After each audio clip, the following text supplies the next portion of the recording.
Dr. Vethener pressed her four-fingered hand against the glass container and stared at the ancient human helmet inside. The metal was rusted and damaged. A hole near the temple showed where something had penetrated it long ago. Yet someone had kept this object for centuries. Someone had considered it precious enough to preserve. "Another war artifact," said her assistant, Krillax, his voice carrying the familiar tone of confusion that had marked their entire expedition to Earth's ruins. That makes 743 items related to combat in this facility alone.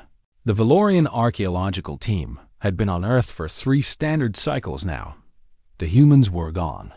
They had spread across the galaxy 2,000 years ago, leaving their homeworld behind as a monument to their origins. Other species had done the same. The Valorians themselves had abandoned their birth planet 6,000 years before. But no species had left behind anything quite like what the humans had preserved. Dr. Vethener moved to the next display case. Inside sat a faded piece of cloth. Red and white stripes with a blue corner filled with white symbols. A flag of some kind. The information panel beside, it was written in the old human language that Vethener had spent 40 years learning to read. This flag flew over a battlefield where thousands died. She translated slowly. It was recovered from the rubble and returned to the families of the fallen. It represents sacrifice and courage. Krillax made a sound of disbelief. They kept a piece of cloth that witnessed mass death, and they speak of it with reverence? It appears so. This was the pattern they had discovered everywhere. The humans had built massive structures to remember their wars. They had created art showing soldiers dying in mud and fire. They had written songs about battles lost and won.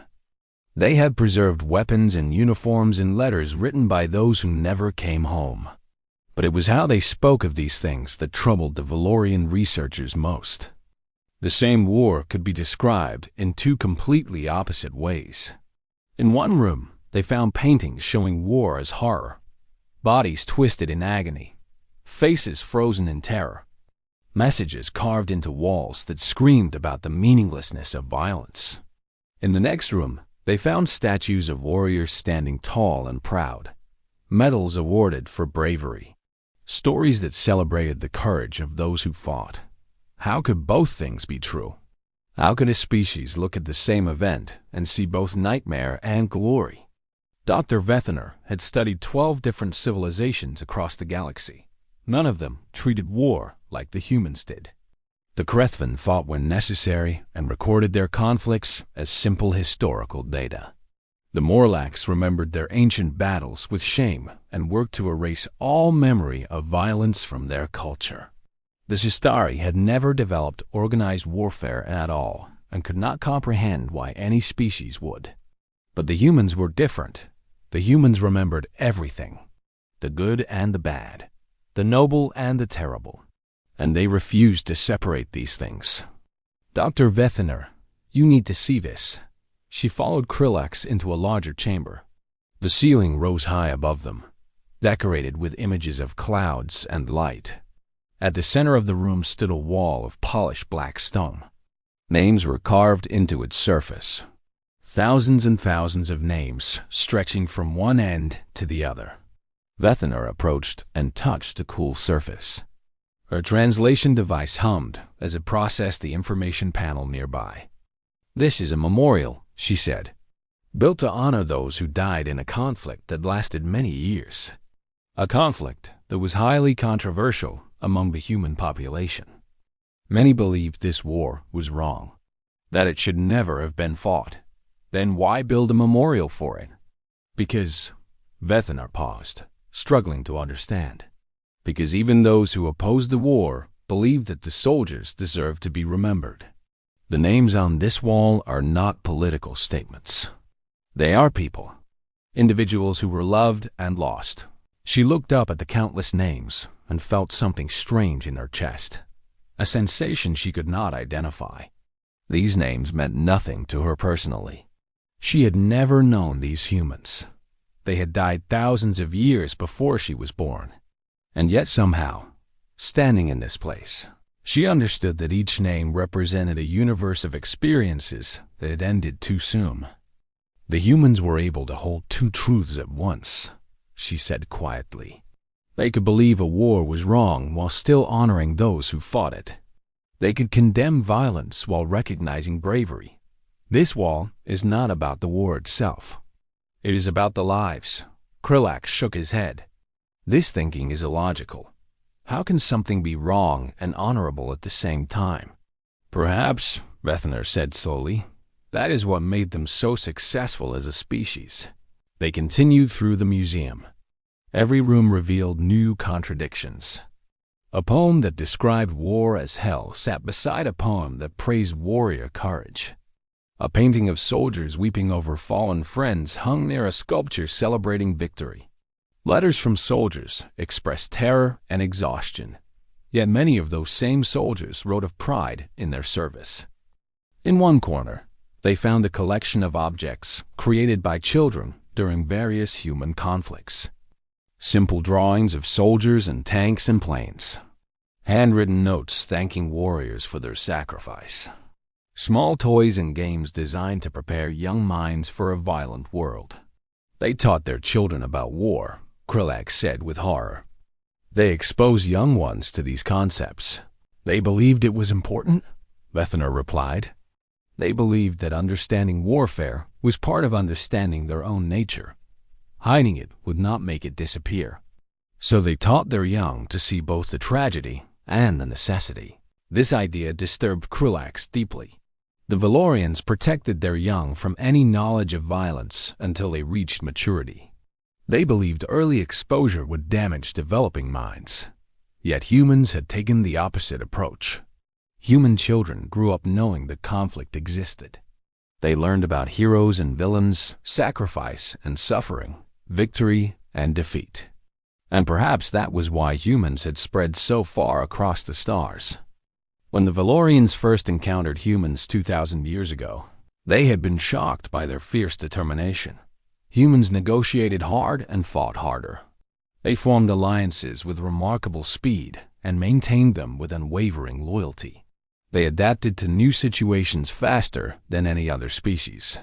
They seemed to possess an inner fire that could not be extinguished. Now, standing in this museum of war, Vethner began to understand where that fire came from. The humans did not pretend they were perfect. They did not hide their violent history or try to erase it from memory.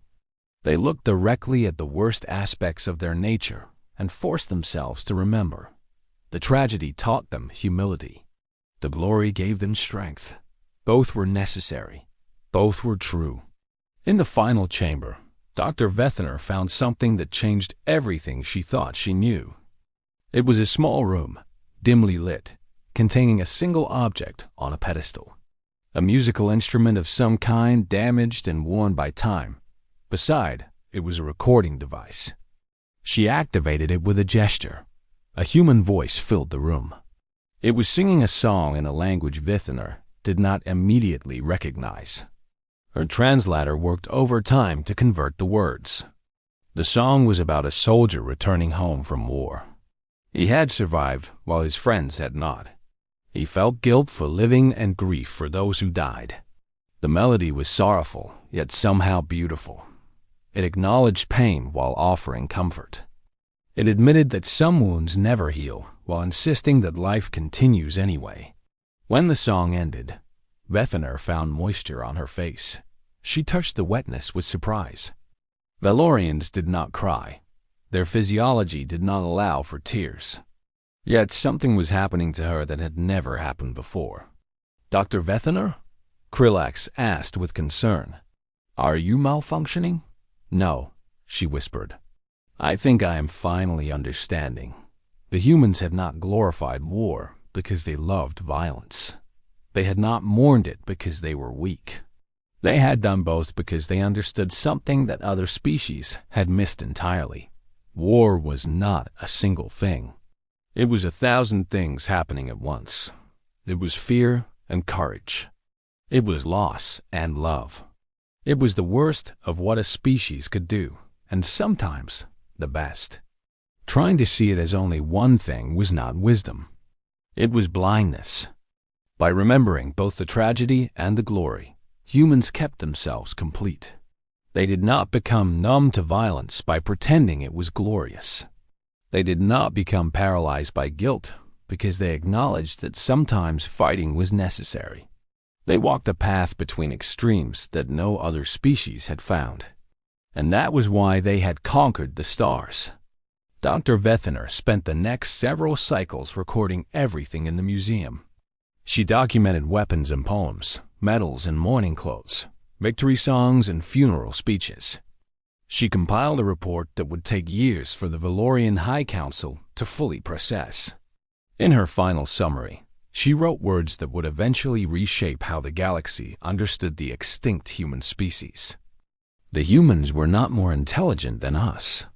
They were not physically stronger or technologically superior. Their ships were average. Their weapons were standard. Their bodies were fragile compared to many species. Yet they spread across more star systems than any civilization before or since. They made alliances with thousands of different species. They solved problems that had defeated older and wiser races. Their secret was not power. Their secret was complexity. The humans could hold opposing truths in their minds at the same time. They could love peace while preparing for war. They could hate violence while honoring those who committed it in their defense. They could mourn the dead while celebrating survival. Other species chose one truth and abandoned the rest. The Krethvan chose cold logic and lost their passion. The Morlacks chose shame and lost their strength. The Sistari chose innocence and could not defend themselves when threats arose. Only the humans chose everything. All the pain and all the glory. All the grief and all the hope. They refused to simplify themselves into something easier to understand. This made them confusing to study. This made them frustrating to negotiate with. This made them impossible to predict. But this also made them unstoppable. When the humans arrived on a new world, they brought all of their nature with them. The builders and the destroyers, the healers and the warriors, the poets and the generals, they did not try to be only one thing. They were everything at once. And that everything was greater than anything any other species could match. We thought we understood war better than the humans because we saw it clearly as something to avoid. The humans understood it better because they saw all of its faces. The tragedy made them careful. The glory made them brave. Together, these opposite forces created a species that could not be defeated. Perhaps that is the greatest lesson these artifacts can teach us. The universe is not simple. Truth is not one thing. A species that pretends otherwise will always fall behind those who embrace the full complexity of existence. The humans are gone now, scattered across galaxies we have not yet explored. But their memory remains in these walls and weapons and songs. They left behind a record of who they were in all their beautiful contradiction. And standing here, surrounded by their relics, I finally understand why other species never defeated them. You cannot defeat something you cannot comprehend. And no one ever fully comprehended humanity. Dr. Vethener sealed her report and transmitted it to the High Council. Then she sat alone in the quiet museum, surrounded by artifacts of human warfare, and wondered what other secrets this strange species had left behind. The song of the returning soldier echoed in her memory. Pain and hope, grief and gratitude, horror and honor. She finally understood. She did not like it, but she understood. And understanding, she realized, was its own kind of glory.